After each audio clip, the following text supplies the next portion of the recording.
Boa noite, meus irmãos. Passear com todos, amém? Glória a Deus. Vamos ler a palavra do Senhor. Abra sua Bíblia em Gálatas. Gálatas, capítulo 3. Gálatas, capítulo 3.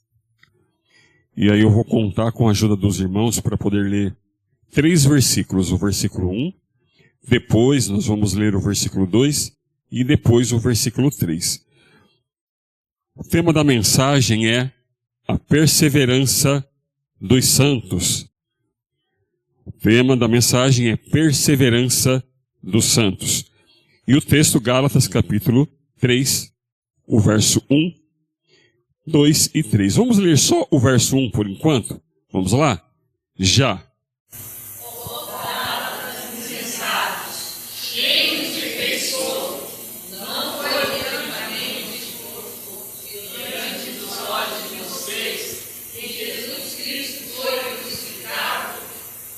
Vamos ver o verso 2, vamos lá? Já. Esta é a única coisa que desejo saber de vocês. Foi pelas obras da lei que receberam o Espírito, ou pela fé na mensagem que ouviram? Para fechar, o verso 3, vamos lá? Já. Vocês são tão insensatos assim, tendo começado pelo Espírito, agora querem se aperfeiçoar pelo esforço próprio. Amém. Meus irmãos, a gente vai falar assim sobre Gálatas. É importante a gente notar que quem escreveu esse texto foi Paulo. E Paulo ele escreveu aos Gálatas por algumas razões. No capítulo 1, quando Paulo escreve, ele já está ali firmando o seu apostolado. Ele está dizendo que ele é apóstolo, que ele foi chamado pelo Senhor, que ele recebeu revelações do Senhor. Então ele está autentificando, ele está confirmando o seu apostolado, o seu chamado. Depois, ali mesmo no capítulo 1, depois ele vai tratar no capítulo 2 e 3, como nós lemos, chamando a atenção dos Gálatas, porque eles estavam voltando às práticas antigas, às práticas antes deles se converterem. E aí, a partir do capítulo 4, no capítulo 4, capítulo 5, e aí Paulo ele vai fazendo uma comparação lá da antiga aliança, já com Abraão, e vai falar que nós pertencemos a uma nova aliança. E ele faz uma comparação de Abraão, de Isaac, quando ele teve o filho com a escrava, com Agar. Então, com Ismael. Então, ele faz uma comparação que aqueles que são filhos de Abraão, da nova aliança, filhos da promessa, são filhos de Abraão com a sua esposa Sara, que teve Isaac. Mas os que estão presos pela lei, que estão presos porque são escravos da lei, é o filho da escrava, o filho de Agar, que é o Ismael. Então ele faz essa comparação, que nós somos filhos livres da liberdade, da nova aliança. E aqueles que guardam a lei de Moisés são filhos da escrava, os filhos da escravidão, da antiga aliança. Essa comparação que ele faz. Então, entendendo essa lógica do texto de Gálatas, a gente vai agora entender uma outra coisa. Quando a gente fala assim da perseverança dos santos, que é o tema da mensagem, para quem está acostumado a ver algumas questões sobre calvinismo, arminianismo, essas linhas de pensamento doutrinária, talvez já vai lembrar na hora do calvinismo, porque o que é o calvinismo? Rapidamente explicando o que é o calvinismo. O calvinismo é uma linha teológica que acredita em 5 pontos básicos. Um desses pontos, que é bem conhecido, é a predestinação. Que existem pessoas que foram escolhidas, predestinadas para ir para o inferno, mas Deus também predestinou algumas pessoas para ir para o céu. Então Jesus, quando ele morre, eu não sou calvinista, tá? Já deixando bem claro, não é a linha que eu sigo. Mas para o calvinista, Jesus não morreu em vão. Jesus morreu para somente os escolhidos. Então ele não morreu abrindo uma possibilidade para todos. Ele não morreu abrindo uma possibilidade para todo aquele que crê, como já foi dito hoje aqui, não pereça, mas tenha a vida eterna. Não é todo aquele que crê, não. Todo o escolhido que vai crer. Porque ele foi predestinado para isso. Então Jesus morreu para todos. Quem são os todos? Todos os escolhidos. E os outros? Não, os outros vão para o inferno. Esse é o pensamento calvinista. E, dentre outros pensamentos também, tem o pensamento, dentre outros, o pensamento da perseverança dos santos. Muitos irmãos que não são calvinistas, mesmo não sendo calvinista, têm um pouquinho desse pensamento. Olha só, é mais ou menos assim. No calvinismo, nessa linha doutrinária, nessa linha teológica, o que é perseverança dos santos? É assim, Jesus, quando ele chama uma pessoa, a graça é irresistível, que é outra linha de pensamento. Ou seja, a pessoa não pode dizer não para Deus. Se Jesus fala assim, vem, a pessoa vem. Ela não pode falar assim, não vou. Porque a graça é irresistível. Essa é outra doutrina. Ou seja, a pessoa não tem escolha. Não é que nem irmão, quem quer receber Jesus como Salvador, se você quiser, vem aqui na frente. Não tem essa. Se a pessoa é escolhida, quando há o convite, a pessoa vem porque ela não resiste à graça, não resiste o chamado do Senhor. Então é a graça irresistível. Um outro pensamento da linha calvinista. Uma outra linha. E quem é chamado, ele não desvia. Ele não enfraquece. Ele não desvia. Ele não volta para trás. Porque, e aí chama perseverança dos santos. Que é assim, se a pessoa desviou, se a pessoa voltou para trás, é porque ela nunca foi crente. Já ouviu essa palavra? De repente até os irmãos já pensou isso, né? Mas ele voltou porque ele nunca foi crente. Porque se ele fosse crente, ele estava na igreja. Então, tem esse pensamento. Esse pensamento é pertencente à linha calvinista. Que aquele que se converte, ele não desvia. Se ele desviou, se ele olhou para trás, é porque ele nunca foi crente. Porque se ele fosse firme, ele não desviaria, ele não enfraqueceria, ele não desviava. Por que eu acho esse pensamento complicado? Por que eu não consigo ser calvinista? Claro, eu respeito a linha calvinista, é uma linha séria. Tem muitos pastores sérios, homens de Deus, que seguem a linha calvinista.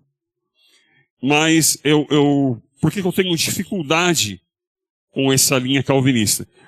Porque na Bíblia existem muitos alertas e muitas palavras direcionadas para a igreja, para o crente, para que ele fique atento, para que ele não volte para trás, para que ele não desvie. Então, o próprio Jesus falou muitas vezes para que nós pudéssemos estar sempre constante, sempre vigilante. Então não faz sentido um aviso para alguém que não jamais vai olhar para trás. É mais ou menos assim, ó. Digamos que eu falo para vocês, irmão, por favor, quando vocês forem pular daqui para a Lua, cuidado quando vocês for pular para chegar na Lua, porque vocês podem bater num avião, vocês podem bater num satélite, vocês podem enroscar na linha do pipa, que está com cortante. Então, quando vocês for pular daqui na Lua, cuidado com o caminho, para não enroscar no fio do poste, para não tomar um choque no fio, para não bater no avião, para não bater no passarinho, machucar o passarinho. Você fala, irmão, você está maluco? Você está maluco? Que alerta é esse? Que alerta maluco é esse? Você está me dando um alerta como se eu tivesse condições de dar um pulo e chegar na Lua. Não existe isso. Não tem possibilidade de eu dar um pulo e chegar na Lua. Por que você está me dando esse alerta? Por que você não está me dando esse conselho? Você entende? Se não existe a possibilidade de eu der um salto aqui agora e chegar na Lua, então por que eu vou dar um conselho desse? É a mesma coisa. Se não há possibilidade de um cristão verdadeiro enfraquecer na fé e desviar, então não faz sentido Jesus fala em Mateus 24:13 que nós temos que perseverar até o fim. Não faz sentido Paulo falar em Coríntios 10:13 que olha, aquele que está em pé, cuidado para não cair. Não faz sentido.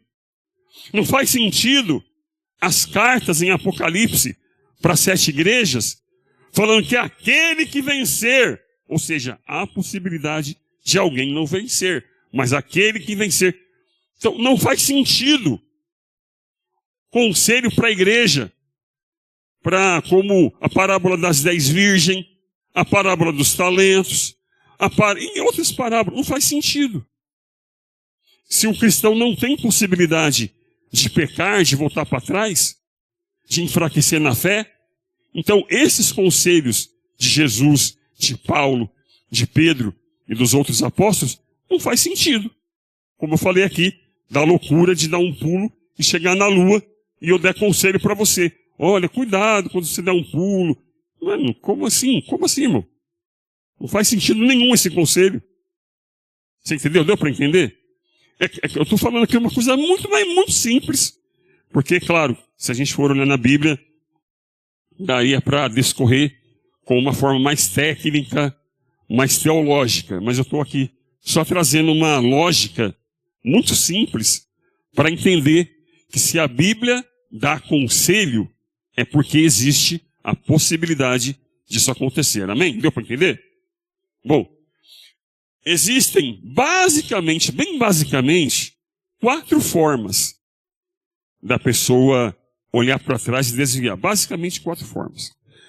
A mais séria de todas é a blasfêmia contra o Espírito Santo. E o que é blasfêmia contra o Espírito Santo? É aquela pessoa que conscientemente, com entendimento, não é assim, só falou uma bobagem, não.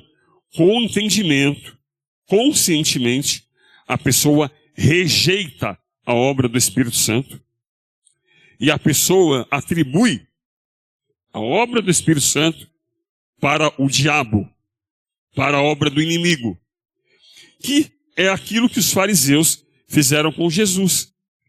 A Bíblia diz que por inveja, os fariseus falavam para Jesus que o que ele fazia era pelo dedo de Beelzebu. Está lá em Mateus capítulo 12. A partir ali do 27 em diante, vocês vão ver que os fariseus chegaram para Jesus e falavam, o que Jesus está fazendo aí? Expulsando o demônio, curando. Isso aí é obra de Beelzebu, isso aí é obra do diabo. Eles fizeram isso conscientemente. Eles fizeram isso sabendo que eles estavam fazendo por inveja. E aí Jesus vai dizer, no verso 31, que isso aí é blasfêmia contra o Espírito Santo, e blasfêmia contra o Espírito Santo não tem perdão. Simplesmente não tem perdão. Por quê? Se você rejeita o Espírito Santo, é ele justamente que convence o homem do pecado, da justiça e do juízo. Lembra lá? Está em João, o Evangelho de João, capítulo 14, no verso 8. Que o Espírito Santo convence o homem do pecado, da justiça e do juízo. Ou seja, se a pessoa rejeita o Espírito Santo, logo ela não vai ser justificada, não vai ser convencida do pecado, da justiça e do juízo, porque ela rejeitou o Espírito Santo. Ela blasfemou conscientemente ou rejeitou a obra do Espírito Santo, então ela não tem perdão. Então se alguém fala assim, oh meu Deus, será que eu blasfemei, eu falei alguma coisa errada, eu dei risada da revelação da irmã, porque a irmã estava, será que o irmãozinho que profetizou, eu falei mal, será que eu pequei contra o Espírito Santo? Certamente não. Porque se você tem esse medo, se você tem essa dúvida, se você teve esse receio de ter blasfemado contra o Espírito Santo, já é um sinal que você não blasfemou. Porque você já está se arrependendo. Porque aquele que blasfema contra o Espírito Santo não consegue se arrepender mais. Não tem mais o arrependimento. Porque o Espírito Santo já não habita mais naquela vida, já não vai trabalhar naquela vida. Então ele não tem mais arrependimento. Isso é a blasfêmia contra o Espírito Santo. O segundo pecado, muito grave, quase tão grave como a blasfêmia contra o Espírito Santo, é a apostasia. Apostasia. Isso está lá em Hebreus, capítulo 6, que inclusive é um versículo que os calvinistas têm um problema sério para lidar com esse texto. Porque ali vai dizer que a apostasia, o que é apostasia? É uma pessoa que deu meia volta. É uma pessoa que olhou para trás. Apostasia é aquele que lança fora, que joga fora, que olha para trás e joga fora a possibilidade da salvação. Ele rejeita a salvação. Ele volta para trás. Você entende? Isso é apostasia. Então, o texto de Hebreus é muito claro, que inclusive vai falar assim, aqueles que provaram do Espírito Santo, que eram crentes, eram salvos. Irmão, ali não está lidando com alguém que era mais ou menos crente, não. Pessoas que foram crentes. O texto está falando de gente que experimentou o Espírito Santo. Experimentou. E aí, depois que ele experimentou a graça, a salvação, o Espírito Santo, ele olhou para trás, ele saiu fora, ele rejeitou, ele negou tudo isso. Ele rejeitou tudo isso. Então, isso aí chama apostasia. E a apostasia também, irmão, é uma queda que raramente a pessoa volta. É quase igual a blasfêmia com o Espírito Santo. A pessoa que apóstata é mais ou menos assim, um crente que vira ateu. Sabe, ele é crente, ele falava em língua, ele orava, ele cantava e de repente falando, isso aí nada existe. Não existe isso. Isso aí é besteira, é ilusão, é bobagem. Ele volta para trás de uma maneira. É um fundo do poço tão profundo que é difícil de tirar a pessoa de lá. Isso é apostasia. A Bíblia fala, nesse mesmo texto, que as pessoas que agem dessa forma, com apostasia, elas voltam a colocar Jesus na cruz. Elas voltam a crucificar Jesus. Então a apostasia é muito séria. Aí existe uma terceira forma de olhar para trás. Que é aquela pessoa que está na igreja, tudo, e ela desvia e volta a fazer aquilo que fazia antes de se converter. Por exemplo, a pessoa que bebia volta a beber, volta a fumar, volta a dar golpe, volta, você entende? É a pessoa que saiu da igreja e não é aquela que sai da igreja e fala, não, mas eu saí da igreja, estou crente ainda. Não. Ele saiu da igreja mesmo. Saiu da igreja e voltou a fazer coisa errada. Está fazendo coisa errada. Volta para as drogas, volta para a bebida, volta para, para os pecados tantos que tem aí.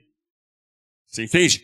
Então, é o que Jesus disse lá em Mateus capítulo 6, por exemplo. Que é o cachorro que volta a comer o próprio vômito. Já viu o cachorro que quando vomita, depois ele fica lambendo, comendo o próprio vômito? É isso daí que Jesus falou. É uma pessoa, aí Jesus fala, é que nem o porco lavado. O porco, que ele tem a natureza de porco. Ele é um porco, ele tem a natureza de porco. Só que ele foi lavado, ele foi limpo, mas na primeira oportunidade ele volta para o chiqueiro, ele volta para a lama. É o que está lá em Mateus 6. Entende? Ou seja, Nós somos pecadores. É a nossa natureza. É isso que Jesus está dizendo lá. Nós não mudamos a nossa natureza. Quando nos convertemos, não mudou a nossa natureza. Nós somos pecadores ainda. Só que sobre nós existe a justificação. Somos pecadores justificados. Só vamos deixar de ser pecadores quando nós recebermos um novo corpo.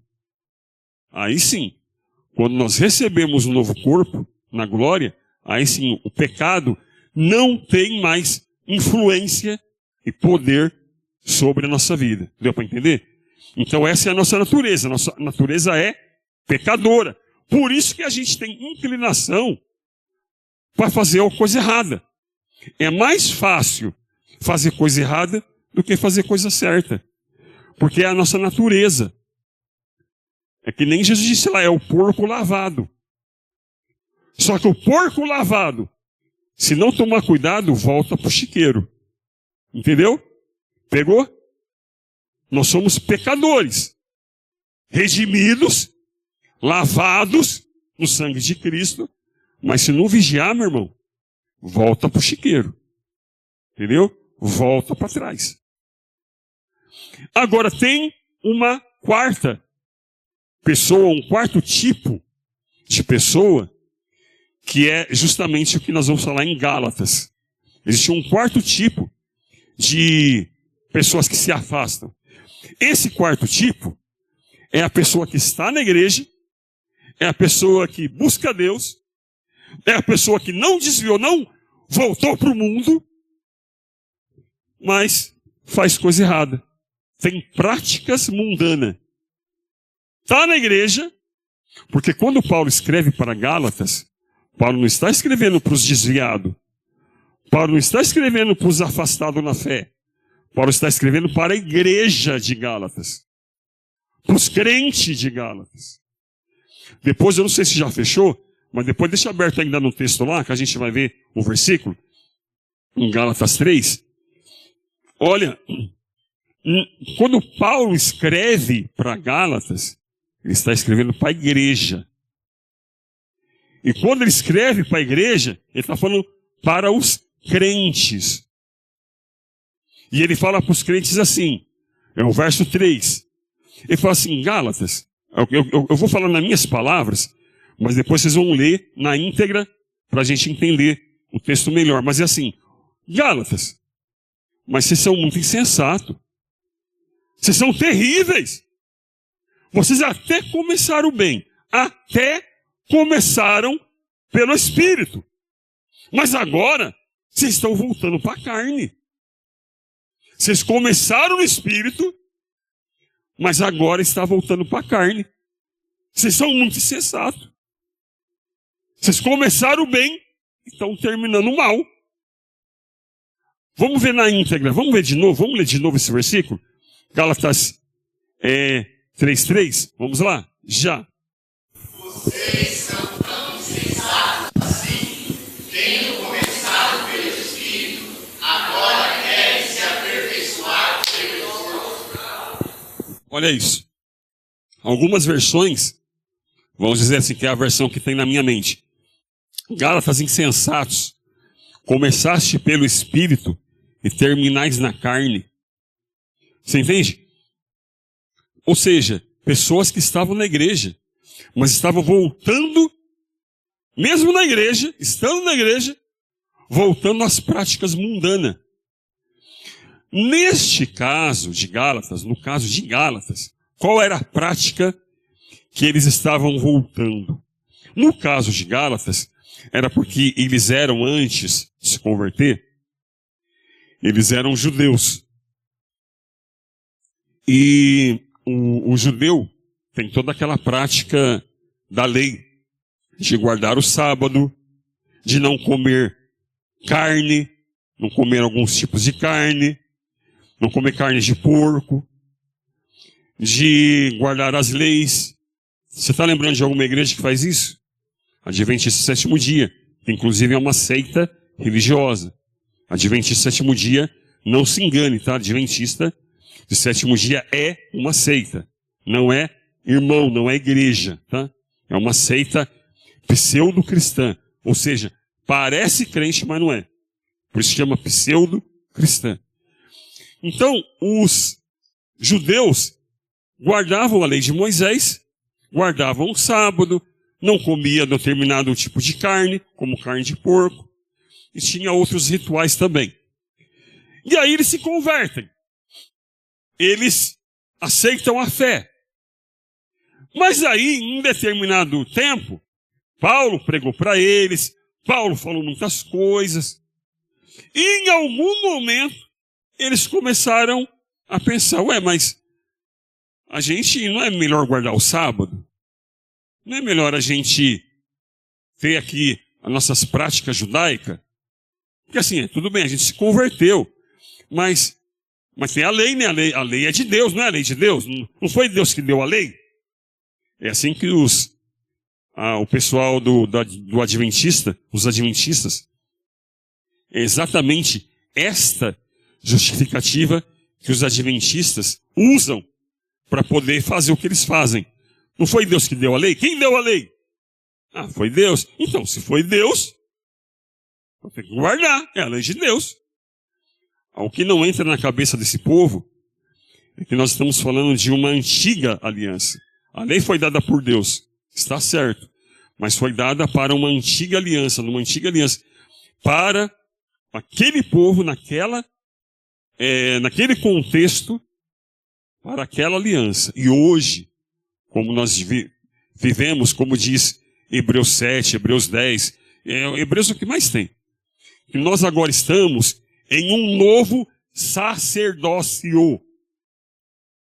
Ou seja, não é mais aquele sacerdote. Isso está em Hebreus 7. Aquele sacerdote não é mais, agora é um novo sacerdote. Uma nova aliança. Um novo sacrifício. Você entende? É isso que não entende. Por isso que nós não guardamos mais aquelas leis. O que nós vivemos agora é aquilo que está dito por Jesus e os apóstolos. Que são, aí você vai ver o Sermão do Monte, você vai ver as palavras de Jesus, aquilo que foi dito nas cartas de Paulo, de Pedro, de Tiago. Entende? É isso que nós guardamos hoje.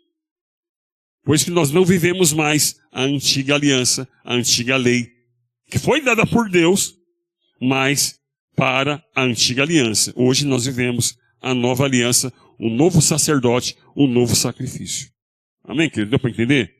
Então, esse povo que tinha se convertido estava voltando às práticas do Antigo Testamento, de guardar a lei. E aí Paulo, gente, vocês estão voltando para trás. Vocês estão querendo ser crente, mas praticando coisa antiga, coisa velha, coisa da carne, que não é mais para praticar. E nesse caso, que eu falei, era o problema dos Gálatas. E hoje, o que o Senhor fala para o Vila Freitas? O que o Senhor fala para a quarta IPR de Carapicuíba? O Senhor fala para nós hoje. Porque no caso dos Gálatas, qual era o voltar para trás? O que era voltar para trás para os Gálatas? Era voltar às práticas judaicas da religião anterior. E hoje também é voltar às práticas passadas. Ou para a religião anterior que você tinha, ou para a sua forma mundana de viver que você vivia antes. Antes você tinha uma prática mundana. Aí você vem para a igreja, aí dá glória a Deus, aleluia, aí começa aos poucos, começa a voltar para trás. Mas você não sai da igreja, você continua na igreja, dando glória a Deus, aleluia, cantando, batendo palma, mas aí começa a voltar para trás. Como é isso? Por exemplo, vou dar exemplos bem basiquinhos, mas bem básico para a gente entender. Por exemplo, cristão que fala palavrão. Está na igreja, dá glória a Deus, dá o dízimo, canta, dá aleluia, amém Senhor, amém Jesus, eu creio, eu recebo, amém, bota a mão no coração, mas fala palavrão. Entendeu? Ou seja, está voltando às práticas antigas. Pornografia. Tem pessoas que acessam pornografia, ou mesmo que não acessam a pornografia, mas ali na rodinha de amigo começa a falar palavra maliciosa, começa a ter brincadeirinha de pornografia maliciosa. Ou seja, mas está na igreja, dá glória a Deus, chega no culto, amém Senhor, eu recebo, amém, glória a Deus, levanta a mão, dá glória e tudo, bate palma, tudo, mas está voltando às práticas mundanas. Porque, vamos falar a verdade, isso é do Espírito ou isso é da carne? É o que está lá. Começaste pelo Espírito e agora vocês estão se aperfeiçoando na carne. Entende? Porque isso é aperfeiçoar no Espírito? Falar palavrão, pornografia, dar calote, dar golpe. É do Espírito ou é da carne? Irmão, fazer um favor, né? É lógico que é da carne, né, irmão? Você entende? Então, tem pessoas que compram e não pagam. E às vezes nem é porque é caloteiro. Mas é porque é mau administrador. Não sabe administrar o que ganha. Aí vai comprando e depois fica devendo. E nem dá satisfação. Deve e não chega, perdoa, eu atrasei porque eu entrei, fiquei meio complicado aí, mas eu sei que eu estou devendo, eu vou acertar, né, eu vou dar um jeito aí, eu vou arrumar minha vida aí, desculpa aí, irmão.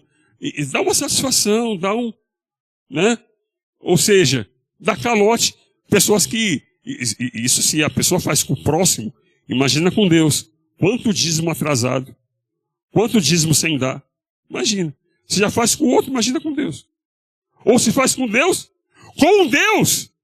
imagina o que pode fazer com o outro. Se faz com Deus, irmão, que é o Senhor soberano, que pode levar para o céu e para o inferno. A pessoa não obedece a Deus, que pode fazer a pessoa perecer no inferno. Imagina o que ele faz pelo outro. Então, aí, por exemplo, pessoas que vão no mercado, aí joga um outro conteúdo ali no meio ali e passa no caixa, né?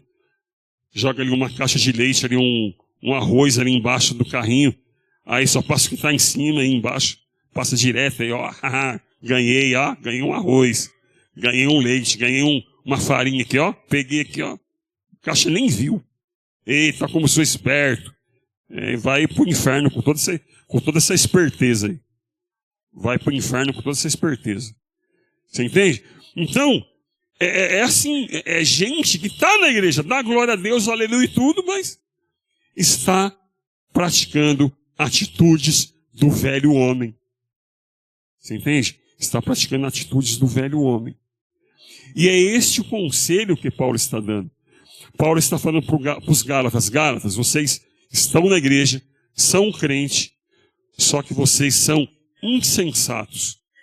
Porque vocês começaram bem pelo Espírito, mas vocês estão se aperfeiçoando na carne. Um dia,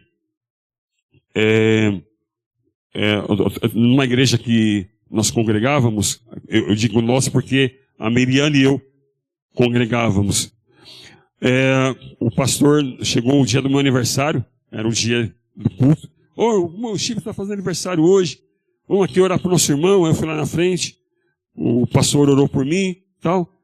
Aí quando terminou o culto, veio uma irmã, não sei se a Miranda vai lembrar disso, mas terminou o culto, veio uma irmã. Irmão, você faz aniversário hoje? Que legal, é o mesmo signo que eu, tem o mesmo signo, olha. Eu falei, como assim, mano? Sabe, o mesmo signo. Irmão, tem gente que está na igreja e acredita em signo. Irmão, sabe por que eu sou assim? Eu sou meio assim porque eu sou de touro, né? Você sabe como é que é touro, né, irmão? Sou assim porque por isso que eu sou meio assim, agitado. É porque eu sou de... sei lá, mas tem tanto signo. Antigamente eu era pirado nesse negócio de signo, eu gostava, eu sabia de cor. É sério, de verdade. Quando bem na minha adolescência, até meus 15 anos, eu comecei a pegar firme mesmo com Jesus a partir dos 16 anos, até meus 15 anos, mesmo na igreja, eu ainda, sabe?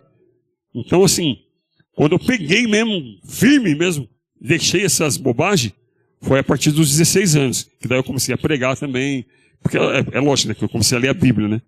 Aí eu comecei a ler a Bíblia, e aí eu comecei a dar aula na escola dominical, aí eu percebi que isso era tudo bobagem. Mas eu era pirado em signo. Minha mãe, a gente gostava de ouvir na época o Paulinho Boa Pessoa, por conta dos casos, a verdade de cada um. O Eli Correia, por conta também, né, do Que Saudade de Você, e o Paulo Barbosa. A gente gostava muito de ouvir isso daí. E claro, tinha um momento do signo, né? Tinha um momento lá, você agora, que é de tal mês, e tal. Aí tinha lá, a gente ficava ali ouvindo. Agora eu pergunto para vocês, a gente estava fora da igreja? Não. A gente congregava, estava na igreja. O pastor falava sobre isso? Sim, falava. O pastor descia a lenha na igreja. Fala, irmão, isso aí é do diabo. E a gente, não, como assim do diabo? Não, ele está falando ali. Bateu, é verdade. A gente acreditava.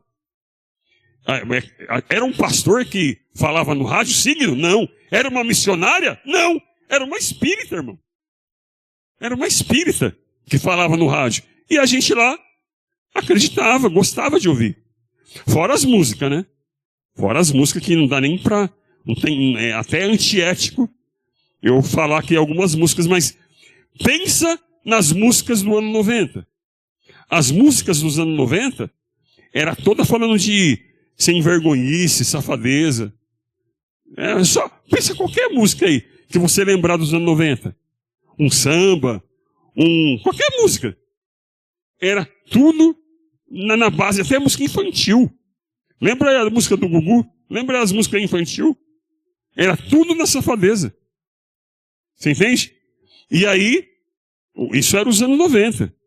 Você ligava a TV, era só safadeza. Entende? Você lembra lá? Então, isso era tudo nos anos 90. E a gente assistia, dava risada, gostava. E chegava na igreja, pastor descia a lenha. Agora eu pergunto, você acha que a minha mãe gostava? Você acha que eu gostava? É claro que não.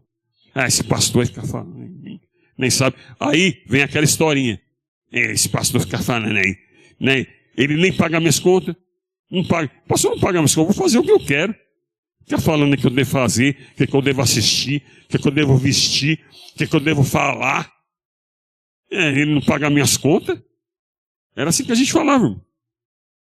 O pastor não paga minhas contas, fica querendo decidir o que eu vou falar, o que eu vou fazer, o que eu vou escutar, o que eu vou assistir. O pastor não sabe de nada. Você entende? Deus conhece o meu coração. Esse pastor aí fala aí, mas, irmão, importante é aqui, ó. Importante é o meu coração. Deus conhece o meu coração. Irmão, eu estou falando porque a gente falava isso. Eu falava isso. Fazia assim, ó. Deus conhece o meu coração, irmão. Importante que está dentro aqui, ó, do meu coração. Entendeu? Eu estou ouvindo aí, ó, mas o importante é aqui, ó. O importante é o meu coração. Deus sabe. E Deus sabia mesmo o podre que estava no meu coração. É verdade mesmo, Deus sabia o podre que estava lá. Deus sabia, de verdade. E a gente se engana, porque o coração é enganoso. A gente acha que Deus conhece o meu coração. Pois é. Tanto conhece o teu coração, que já deixou registrado em Jeremias 17, no verso 9. O que diz aí? Pode ler para nós.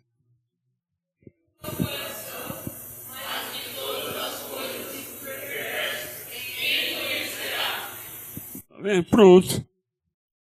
Vamos dizer lá na Bahia, né? Pronto. Enganoso é o coração do homem. E você achando que estava com a bola toda. Então, irmãos, nós temos que tomar cuidado. Temos que tomar cuidado com aquilo que a gente faz, com aquilo que a gente pensa. Porque aos poucos, não é assim de uma hora para outra, aos poucos, a gente vai deixando a superstição entrar. A gente acredita que se colocar um copo de água em cima da TV, em cima do rádio, vai ungir, Deus vai abençoar, aí vamos tomar água ungida. A gente já vai acreditando que se eu trouxer uma peça de roupa para o pastor ungir, Deus vai abençoar.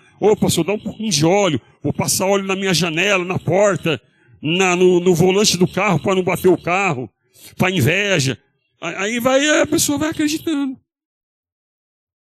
Inclusive, já até falei com o pastor Ricardo, né, já passando para os irmãos aqui, que é importante porque, por experiência, a cada 3 anos, a igreja começa a perder um pouco as doutrinas básicas da fé. Isso acaba acontecendo, que é o que aconteceu com Gálatas, e a gente não é melhor do que a igreja de Gálatas. Que a gente vai voltando a perder algumas doutrinas. Então, qual é a proposta? Para que ano que vem, de alguma forma, a gente aprenda teologia sistemática. Ou seja, o que é unção com óleo? Para que serve? Eu posso ungir a minha roupa? Posso ungir a carteira de trabalho? Eu posso levar óleo para casa? Eu posso pedir para o pastor ungir peça de roupa? Eu posso... O que é unção com óleo? O que a Bíblia diz? O que é anjo? O que são demônios? Como eu posso jejuar? Eu posso jejuar intermitente? Eu posso jejuar de Coca-Cola? Eu posso jejuar de carne? Irmão, isso não é jejum, tá? Já vou logo dizendo. A gente nem chegou na aula, mas já vou falar agora. Não! Não existe jejum de Coca-Cola. Não existe jejum de chocolate. Isso não é jejum. Isso é dieta. Isso não é jejum. Jejum é abstinência de alimento para poder se aplicar na oração. Qualquer outra coisa é dieta, não é jejum. Jejum bíblico não. Mas a gente nem chegou no ano que vem, eu já estou adiantando na matéria. Mas então o que é jejum? O que é salvação? O que é trindade? O que é trindade? Irmão, isso é tão sério que esse texto que a gente deu, de as pessoas estar voltando para trás, começa pelo Espírito e termina pela carne, é tão sério que eu não sei se vocês ouviram falar de uma igreja que antes era uma igreja pentecostal, uma igreja de Deus, uma igreja séria de Deus, e hoje é uma seita terrível, que é a Santa Avó Rosa. Já viu falar da igreja Santa Avó Rosa? Já ouviu, né? A igreja Santa Avó Rosa era uma igreja de Deus, irmão. Inclusive, era muito parecida com a Congregação Cristã do Brasil. Era bem parecida. E hoje é uma seita. E pasmem, a própria igreja Congregação Cristã do Brasil hoje é uma seita. Hoje é uma seita. Mano, não fala isso. Irmão, infelizmente é. Como instituição. Porque há irmãos lá que estão perdidos, vai para o inferno. Não tem crente lá, fiel a Deus, fervoroso, que dá glória e está lá. Mas a instituição já se perdeu. Se você tem dúvida, dá uma olhadinha hoje. É só acessar o site do Braz, da sede, e ver lá qual é a norma interna da igreja, quais são as doutrinas da igreja. Você vai ver, por exemplo, que em 2011, se você não sabia disso, está sabendo agora. Em 2011, por exemplo, a Congregação Cristã começou a dizer que a Bíblia não é a palavra de Deus. Que a Bíblia contém a palavra de Deus, mas não é a palavra de Deus. O que é a palavra de Deus? É a palavra que o ancião diz lá na hora. Porque eles falam assim, você já deve ter ouvido a congregação falar, aqui não tem palavra requentada não, não tem pirão requentado não. Aqui a palavra é fresquinha, é pão fresquinho, pão na hora, pão fresquinho. Irmão, isso é um absurdo. Eles abrem a Bíblia, colocam o dedo, e aí aonde cair, eles vão ler e vão. É assim, é igual caixinha de promessa. E se você, inclusive, tem uma... Tá no YouTube, tá? Só pesquisar aí, você vai encontrar. Não vai por mim não, tá? Pesquisa. Não vai pela minha cabeça não, tá? Pesquisa. O que eu estou dizendo, você vai ver que está lá. É só pesquisar. Hoje, graças a Deus, hoje dá para conferir. Tudo que a gente fala é só conferir, dá para conferir. Então, Vai ter até um ancião que ele abriu e caiu justamente entre Malaquias e Mateus. Naquela parte branca, sabe, da Bíblia. Entre Malaquias e Mateus. Aí o ancião abriu, quando abriu, caiu na parte branca. Ele falou, irmão, uma idade caiu aqui na parte branca. Isso quer dizer que a gente tem que fazer 1 minuto de silêncio. Porque não tem nada escrito aqui, então vou ficar em silêncio. Aí ficou ali 1 minuto de silêncio. Aí porque Deus não falou, porque ele não falou, aí começou a inventar qualquer coisa lá. É assim que é a pregação do Evangelho. E eles não são irmãos, eles não consideram a gente como irmão. Nós, para eles, nós é que somos seita. E outras coisas mais aí. Se eu falar aqui, aí eu vou só falar sobre a congregação. Mas, infelizmente, hoje, a congregação do Brasil é uma seita. É uma seita. E se não tomar cuidado... só mais uma coisa. Que isso é um absurdo. Isso é a coisa mais absurda que uma igreja pode ter. Por que a congregação também é uma seita? Porque no regimento da congregação, eu não me lembro agora que ano que foi, se foi 2014, eu não me lembro, foi talvez mais novo, eu não me lembro. Mas dá uma olhada lá, que eles dizem que não há trindade. Não é trindade, é só Jesus. Que Jesus, ele se manifesta como Pai, como Filho, que é Jesus, e como Espírito Santo. Ou seja, não existe trindade. Trindade foi uma doutrina inventada, que é dos crentes, inventada. Não há trindade. Irmão, isso é a maior heresia que pode existir. Isso é coisa das testemunhas de Jeová, acredita nisso. Outras seitas acreditam nisso. Trindade, irmão, é bíblico. E é uma doutrina fundamental do cristianismo. Se alguém não acredita na trindade, não é o nosso irmão. Desculpa, não é o nosso irmão. Você entende? Trindade é fundamental nas Escrituras. E, infelizmente, está lá no regimento da congregação. Não existe trindade. Você entende? Então, é muito sério hoje a situação da congregação. Os irmãozinhos às vezes nem sabem. Porque nem ler a Bíblia eles não podem ler. É proibido ler a Bíblia, nem ler a Bíblia não pode. Estudar a Bíblia não pode. Quanto mais conhecer a igreja. Então, como instituição, a igreja já era. Mas, como pessoa, ainda tem pessoas lá fervorosas, que dá glória a Deus e aleluia, que ora, entende? Que gostaria de melhorias, de fazer muita coisa, mas que são sinceros na fé. Tem, vai ter. Não vou dizer que isso é geral, mas como instituição, já era, irmão, já era. Entende?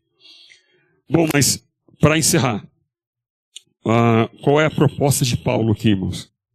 A proposta de Paulo é que a gente tome cuidado para que a gente sempre tenha vivo em nossa mente, em nossa vida, as doutrinas básicas e fundamentais da fé, para a gente não ir caindo nessa conversa de que a gente vê por aí. Por exemplo, maldição hereditária. Sabe, vamos fazer uma quebra de maldição, vamos quebrar a maldição, irmão. Eu já vi, irmão, aqui, nessa igreja, eu já vi o irmão orando, repreendendo uma pombagira. Falando assim, qual é o demônio da sexualidade? Pombagira. Qual é o demônio do vício? Da cachaça? É o Zé Pilintra. Qual é o demônio da morte? É o Enxucaveira. E aí vai Enxucaveira, Zé Pilintra, Maria Padilha. Qual é o demônio da pobreza, que deixa a pessoa com a casa toda bagunçada? É a Maria Mulambo. Você sabia disso, né? Maria Mulambo, lá que eles falam que a Maria Mulambo deixa a casa. Irmão, pra mim você tem um nome, não é Maria Mulambo, não. Né? Louça pra lavar, casa suja, roupa pra lavar, isso aí não é Maria Mulambo, não, mano.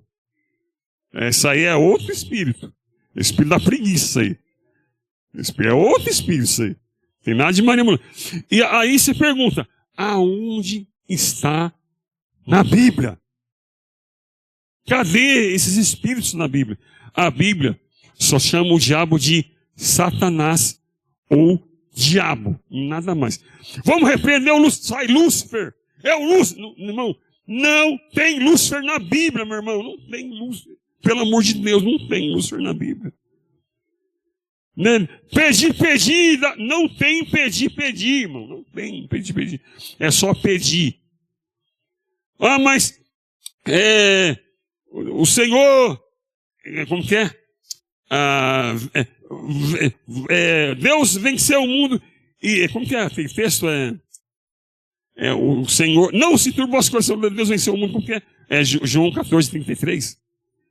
Eu venci o mundo e vós vencereis. Não tem vós vencereis na Bíblia. Não tem vós vencereis. Entende? Um clássico também, um clássico. Busca Deus em primeiro lugar, buscar primeiro o reino de Deus e sua justiça, e todas as demais coisas. Não tem demais coisas, meu irmão. Não tem demais coisas. Não tem demais coisas. Entende? Por quê? Porque a gente vai ouvindo e vai repetindo e vai levando. Então a gente precisa abrir a Bíblia e ler a Bíblia. Amém? Ler a Bíblia. Sem dúvida, como eu falei aqui de Jeremias, eu sabia que tinha na Bíblia, não aonde. E não exatamente como estava escrito. Então, vamos abrir a Bíblia e vamos ler. Você vai fazer uma devocional? Você vai fazer uma pregação? Já pense naquilo que você vai falar, que se você for soltar um versículo, vai lá, procura o versículo. Aí sim, aí você pode soltar. Não lembrou? De repente a igreja pode lembrar, que nem agora. Ou, se você não sabe, então nem fala nada. Pergunta. Porque, irmão, um versículo que a gente modifica é uma coisa muito séria. Como diz lá vai, ó. Provérbios 31:6. Que a gente não pode ir além do que está escrito. 1 Coríntios 4:6.